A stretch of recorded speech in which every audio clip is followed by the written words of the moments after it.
এটি টাঙ্গাইলের বাসাইল উপজেলার মিরিকপুর হাইস্কুল থেকে সূত্রধরপাড়া জগদীশ মাস্টারবাড়ি সড়ক। পল্লী অবকাঠামো উন্নয়ন প্রকল্পের আওতায় সড়কটি নির্মাণ হয়েছিল, অথচ ৬ মাস যেতে না যেতেই ধসে পড়েছে।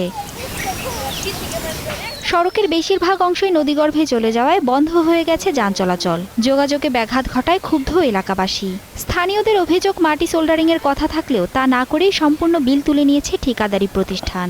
এই রাস্তাটা সংস্কার করার জন্য আমরা এইখানে কিন্তু ওরা ডেজারও মারেনি, এটা ডেজারও মারে নাই, এরা ডেজারও মারে নাই, পিঠায়ও নাই।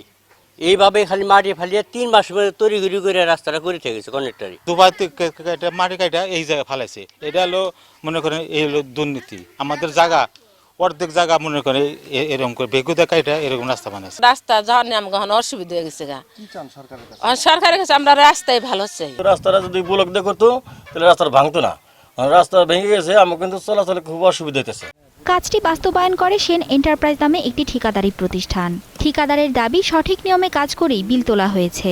প্রচন্ড বৃষ্টি হয়েছে, যে বৃষ্টির কারণে ওই যে আপনার সাইডে প্লাস সেটিং না থাকার কারণে বৃষ্টির পানিতে আপনার ওই মাটি ধসে ওইভাবে রাস্তাগুলা পড়ে গেছে বা রাস্তা নষ্ট হয়ে গেছে। আমার যে পাওনা যাওনা বা অফিসিয়াল যা ছিল এগুলা আমিও ক্লিয়ার করছি, তারাও ক্লিয়ার করছে বলতে আমার বিল পাট্টাগুলা তারা দিয়ে দিছে।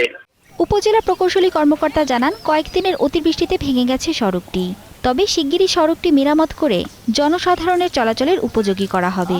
যে বাসারে বিভিন্ন সময় মাটিগুলো নরম হয়, এই জায়গাগুলো বিভিন্ন সময় ধসে যায়। তো যাই হোক, আমরা এই কথাগুলো আমলে নিলাম এবং এগুলো নিয়ে আমরা রাস্তাটা যত দ্রুত পারি, আমরা যত দ্রুত সম্ভব ঠিকাদারের সাথে কথা বলে, যেহেতু জামানত পিরিয়ড ওভার হয় নাই, আমরা এই জিনিসগুলো দ্রুততার সাথে একটা সমাধানের চেষ্টা করব।